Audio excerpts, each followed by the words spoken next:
coming out today. Today is Super Bowl Sunday, and you are here. So that means that you are the dedicated folks of these 3 counties here. So thank you for taking the time to be here today and to learn a little bit more about what we can do to bring about change in our state capital. So that's what I want to talk about a little bit today.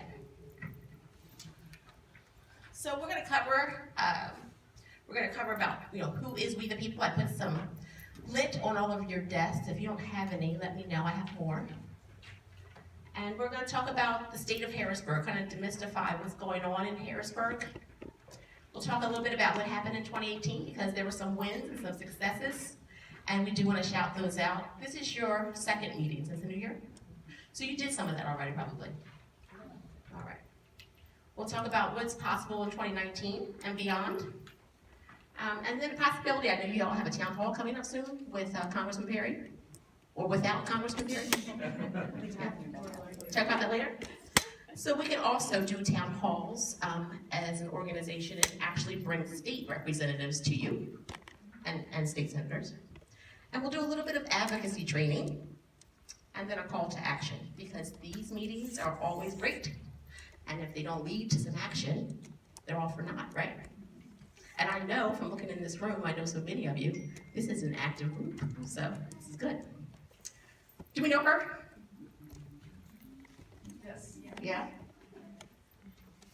This is one of the successes of 2018. Senator Lindsey Williams ran for office outside Allegheny County, mostly. That's what she has. And first time ever running for office. She did a great job, and she won. The thing was, there was the win, there was the controversy, there was the activism, and then there was actually the swearing in.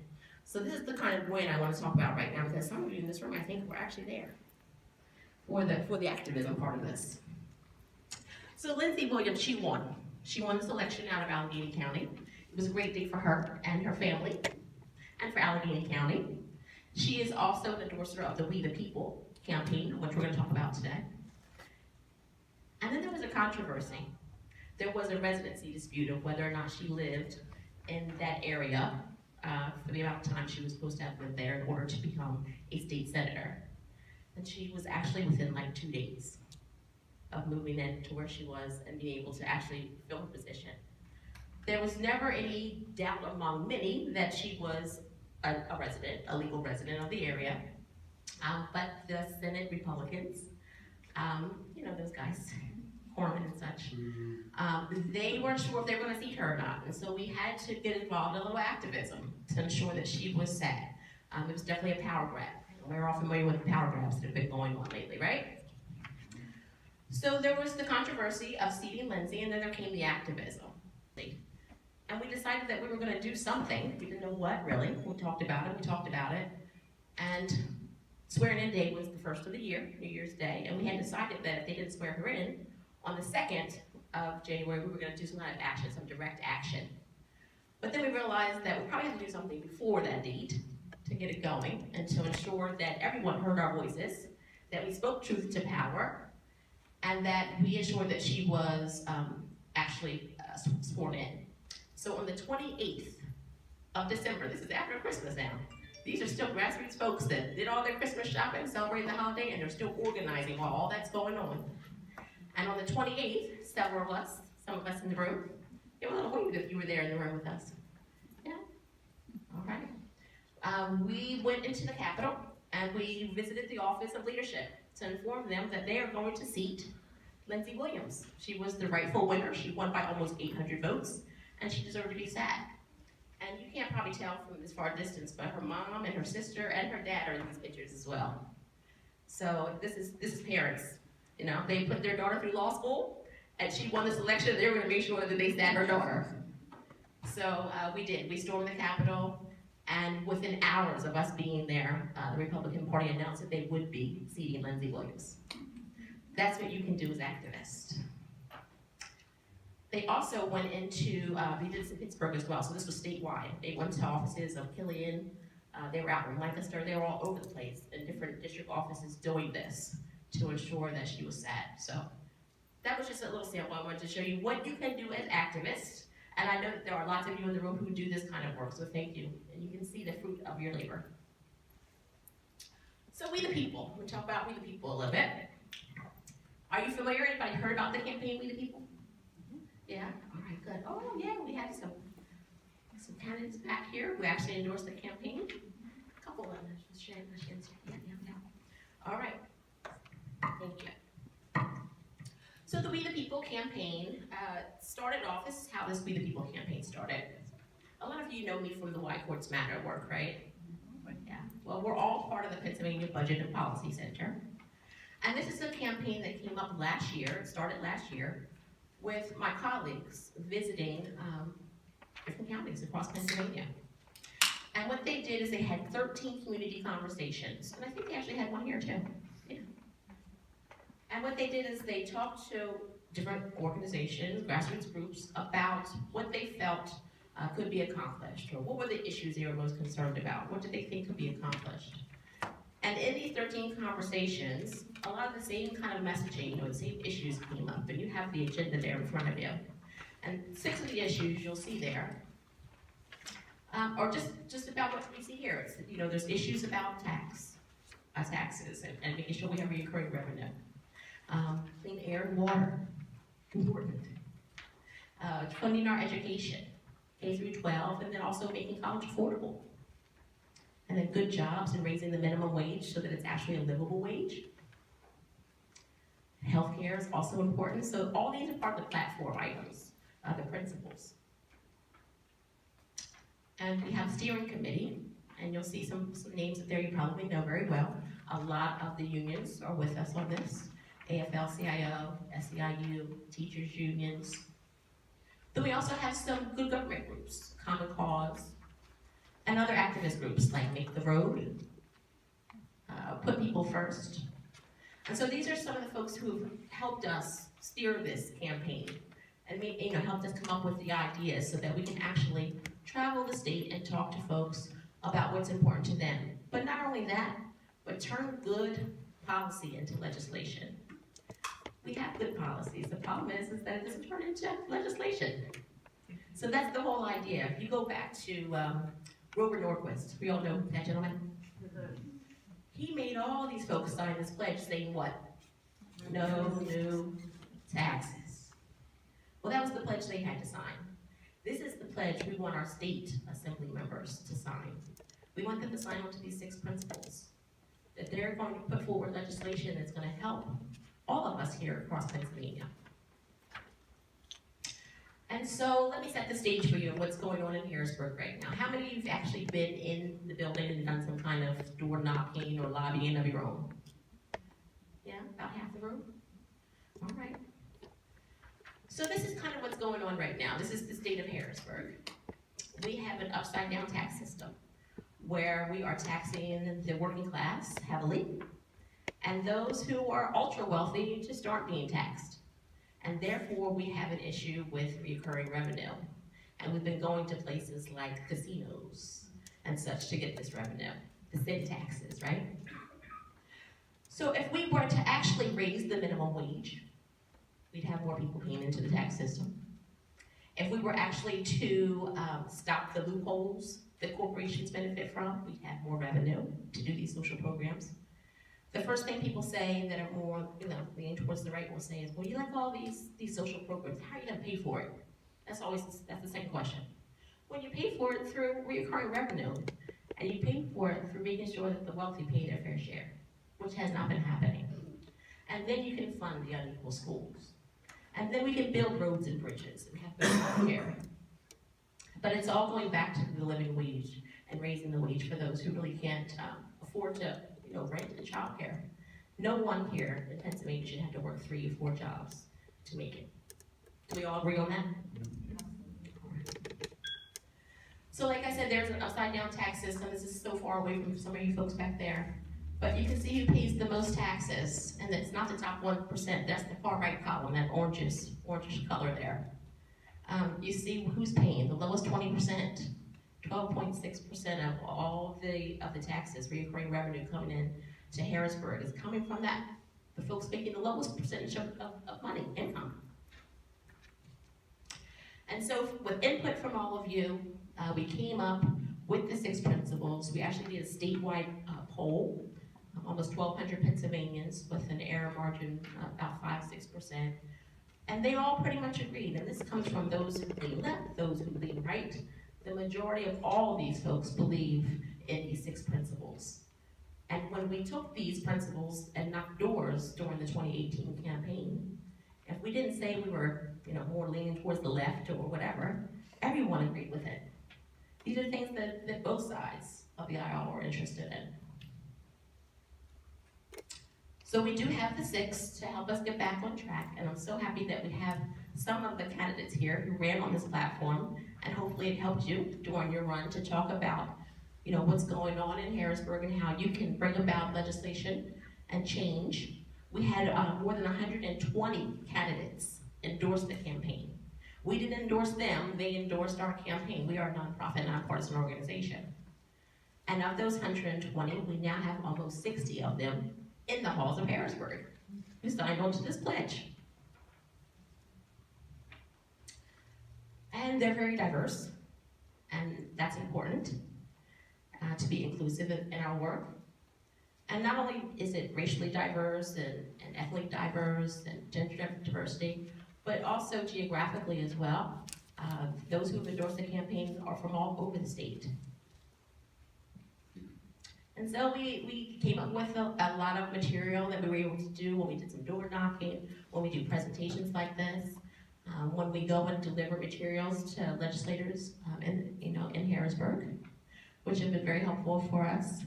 Unfortunately, we haven't had any Republicans endorse the campaign, although a few of them, when they ran for office, actually spoke to the material.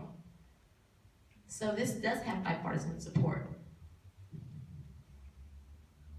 So we heard about what happened just this last week with Governor Wolf, right? Introducing going up to $12 an hour, effective in July. What is the thought in this room? Is that something that we think should happen in Pennsylvania? $12 to start at 12 in July, and then it would go up 25 cents every year until we hit $15 an hour in 2025. And even $15 an hour really truly isn't a livable wage. We know this, right? So there's always arguments, oh, we raised the wage, prices of French fries are gonna go up, right? That's one of the arguments. Well, those most affected by not being able to afford French fries are the folks that would actually get this increase in their pay. If you're not making $15 an hour, an increase of 2 cents on your small order of fries isn't gonna hurt you. But if you're trying to live on $9.25 an hour, or what our minimum wage is, $7.25 an hour, 2 cents is something to you. So we have the problems, we have the solutions. We actually have this great book that we came up with. We drop these off at every single office in Harrisburg. So we address the problems and then their solutions and legislation inside, 144 pages. Any of you who are policy wonks and want to read a deep dive into these, I will give you the information so you can download this as an ebook or PDF. It's great information for you to have, and I have one I'm going to leave here with the group. I have also one for Indivisible report as well. Okay. And so this is just this is our opportunity to, not just talk about the problems, because we can all complain and carry on about what's wrong, but if we don't address them with the solutions, what good is it, right? So we talked about the minimum wage, and then all the other things that go along with raising the minimum wage. It's really impactful for those who are tipped earners. Anyone here ever wait tables growing up? Anyone here want to admit to this? Waiting tables and maybe wearing something a little shorter or being a little flirty to get that tip? It stops a lot of issues when you no longer have to be flirty or wear the shorter skirt just to make a living. And so if we were to raise their wage as well to $12 an hour to start, plus tips, then you have lots of folks who are earning wages and taking care of their families this way, not having to subject themselves to situations that occur when you have to wear short skirts and flirt. Also, family leave. This helps a lot of folks here in Pennsylvania, and 78% of all Pennsylvanians believe that we should have paid family leave programs. This is all part of the legislation that can move forward. And then if we have paid leave, we're less likely to report receiving public assistance as well. Just raising the wage does so much to change, what's going on with folks who are receiving these social programs. Also, seniors living at home in need of care. 78% of Pennsylvanians believe in this. The other thing that we want to tackle, that we think we can tackle in these next 100 days, is the security and democracy issues, the voting access issues. We all heard Mitch McConnell earlier this week. Oh, Mitch. So if you didn't hear what Mitch McConnell said, he was talking about not making it so easy for folks to vote, stopping access for folks to vote, because if you allow everyone to vote, how are they going to vote? Maybe not his way. But we all believe as Americans that everyone should have the right to vote, right? You're a citizen, you're 18, you're no longer serving any time, you've paid your restitution, you should be able to vote. And so there are lots of bills, 20 actually, that just came out of this new freshman class. Have you heard of Representative Sarah Ann Alvarado out in Pittsburgh? Some of the socialist Democrats, everybody's so scared of that term. So they're trying to make sure that it's much easier for folks to vote. And it should be easier, not harder. I moved back to Pennsylvania a few years ago. I was in North Carolina. They have early voting. It's the best thing possible. You have more than a week to get to the polls and vote when it's comfortable for you. Not one day of the week where your car breaks down, where you can't get out of work, and you miss your opportunity to vote because it's one day. We all know why we vote on Tuesdays and that certain time. In November, it all had to do with farmers. Hundreds of years ago, we're voting still on Tuesdays in November because of farmers 150 plus years ago. That's why we're still doing that. We have to change with the times, right? We have so many different ways that we can get folks out to the polls and make it easier for them. So these are the top two that we think that we can actually move forward with in these next 100 days. Moving the minimum wage legislation, and then secure democracy issues and making sure everyone has access to the polls. And it's so important that we do that through our state legislature because we have to protect ourselves in case something happens federally to stop folks from being able to vote, etc. So that's why it's so important that we vote in these state elections and the municipal elections coming up here this year. There's never an off year of voting. There's always an opportunity. I'll definitely get with you. So that's very important for us. You should see here that early voting is almost, look at where you're able to early vote across the country. Midwest and West. The East Coast has a problem letting folks vote early. We can do better. Any questions now? Yes. What was the bill that was just introduced in the PA State Legislature about early voting? Do you know that bill number? I don't have the bill number, but I can always get that information for you. That's kind of coming up here in this next portion of how we can get busy, so we can help make phone calls into district offices, etc., to move these bill numbers forward. But there were actually 20 of them altogether, and Representative Chris Rapp tried to wrap them up into one bill to make it sweet. Okay. Yep.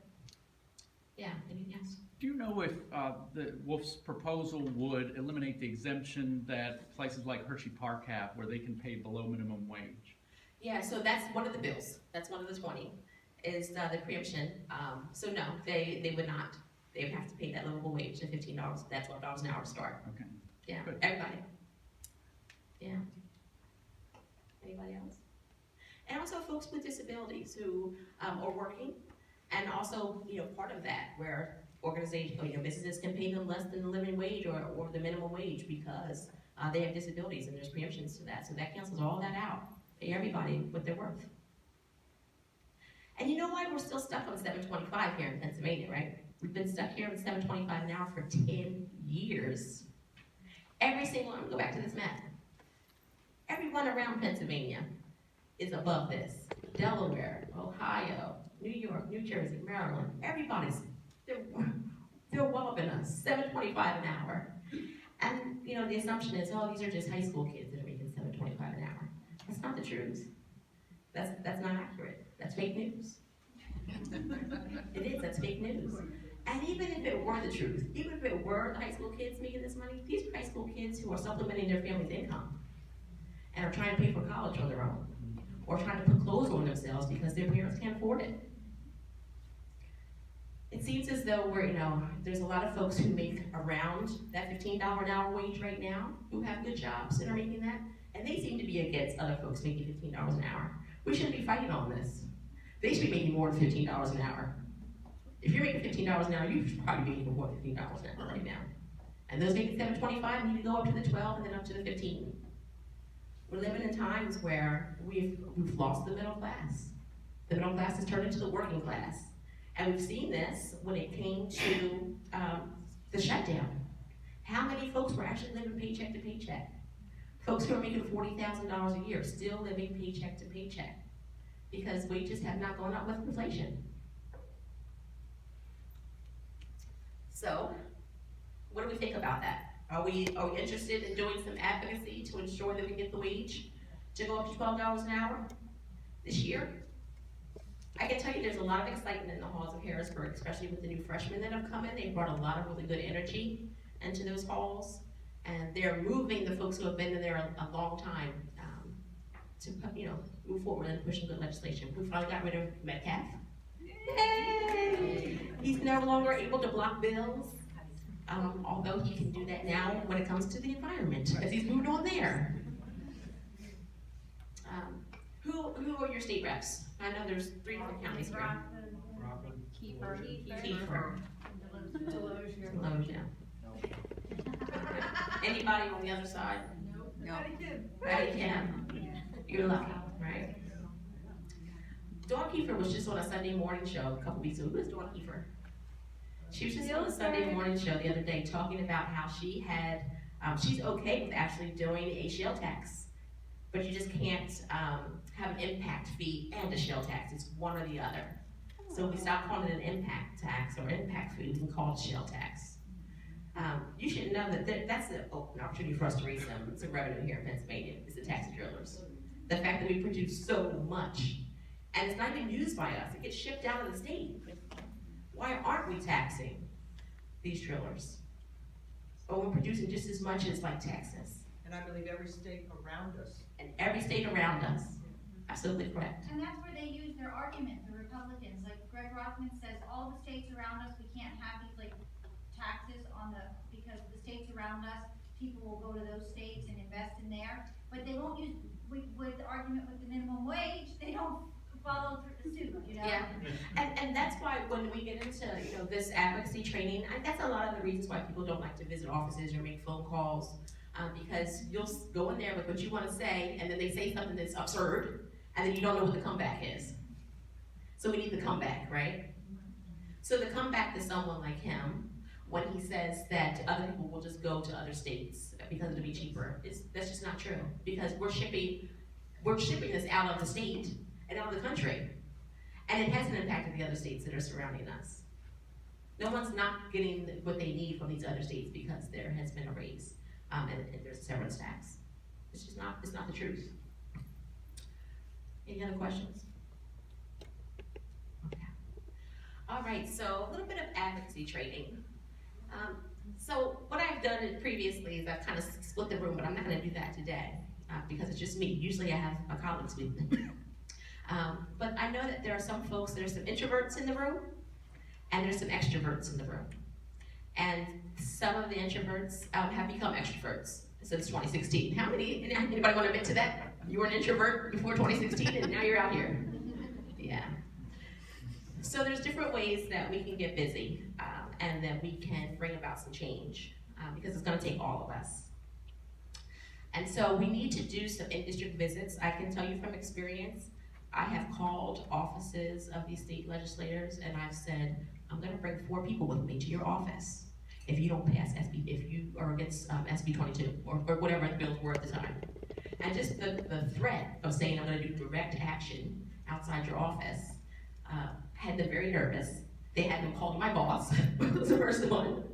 And then they called the police on us one time. So they are very nervous about that, and this is part of the good trouble. This is a part of you being active, and just 4 to 6 people making a difference, because prior to 2016, they were not getting office visits. They were just shocked to see someone in their office, really. If You weren't there trying to get help for your passport or whatever. That was pretty much what they were there to do.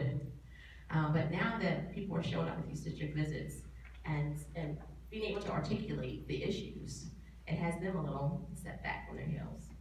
And so just actually making a phone call to say you're gonna do some direct action with your friends and your family. I'm gonna bring my bridge club with me to your office if you don't pass this minimum wage legislation. And you might actually get some action out of that. And if not, then you actually do show up at that office with your materials that we provide for you, and your talking points, and your comebacks. And then be effective that way, and advocate for yourselves. Be your own lobbyist. Be your own lobbyist. And if the minimum wage, raising the minimum wage doesn't impact you, think about those in your life that it does impact. Be a blessing to them. So there's days of action that we can do, partner with other organizations. I love being able to go to the Capitol and partner with Indivisible York and the Capital Region Indivisible and Hershey team. You know, just being able to partner with those organizations or outside organizations like Planned Parenthood or Common Cause or whoever may be doing something to make the road to bring about some change. So there's that. And then there's writing letters and emails and tweets. Are we all doing any of that? Yeah. Anyone have a recent LTE, letter to the editor, published? Jan? Yeah, Jan? What was it about, Jan? It's about Representative Metcalf. It was actually an op-ed. Not bad. Okay. This Sunday's paper. This Sunday? That Sunday? Yeah. Oh man, I missed it. Okay. What did you say about Metcalf? Sucks. Yeah. Yeah. Just like China. I mean, there's so many of us who will write a paragraph, you know, on Facebook, or we'll do a thread of tweets. Just turn that thing into a letter to the editor. And a helpful hand is that the less words, the better. You're more apt to get your letter to the editor published when it's like 150 words than if it's 300 plus. So just turn your Facebook post into a letter to the editor and send it in and tell him how Metcalf sucks. He still does. Making calls to legislators we talked about. The bonus is calling leadership. I mean, we've all been so stuck in saying, okay, I'm only going to contact my state legislator, and that's how it should be. Because it's the most impactful. They're only really going to pay attention to their constituents for the most part. But term-size leadership, you can call him whenever you want, and you should. So after you call your member of assembly, call him as well. Just add him onto that list. And then inviting your friends to learn more about the We the People campaign. There is only a few of us that are working within this organization, so we can't get everywhere. And so, like I was saying with the Why Courts Matter work, you've all been deputized today. And so now it's up to you to kind of share this information with all of your friends and neighbors. And we have holidays coming up. You know, maybe you want to pick a fight on Easter. Pick a fight about these 6 principles. And talk about how we can actually move Pennsylvania forward. Like I said, we have that roadmap, 144 pages of legislation. So this isn't just talk. This isn't us just being mad about what's going on currently in the federal government. This is us trying to work to bring about some change here in our state assembly. So, how are we feeling about that? Yeah? All right, so now's when you get that commitment. I used to be in sales, so I know I have to get a commitment. So can we commit to doing some kind of action? The introverts, the extroverts? Can we make some phone calls or write some letters? Yeah? As long as I get you the information, right? And, you know, I would be remiss. What would I do with him? Oh, here he goes. Hey, I would be remiss if I didn't mention this gentleman. Do we know him? Anybody know him? Mayor Ruskin. Mayor Rustin. So, what are we on? 3rd day of Black History Month. And if you don't know this gentleman, he has a school named after him in my hometown of Westchester, Pennsylvania, where he's from. And Mr. Rustin said that the proof that one truly believes is in action. And if you don't know who he is, he was instrumental in planning the March on Washington. We always give Dr. Martin Luther King credit because he gives the great speeches. But it was the organizer behind Dr. King that made sure that that march happened. And so it's so important that we get involved and do the action because it's the only way we're going to bring about change and what's going on in our country right now. All right, so this is all I wanted to share with you today. And I have lots of information. Those of you who have very specific questions, about the bill numbers, etc. I have all this with me. I'll be here with you until the end of the day. So I'll sit somewhere where I'm kind of out of the way in case you want to come over and see me. I'll sit back there. And please feel free. I have lots of information to share. I have the information if you're interested in this 144-page book of policy. For a nonprofit organization, these were very expensive for us to print. And so we do have this on our website.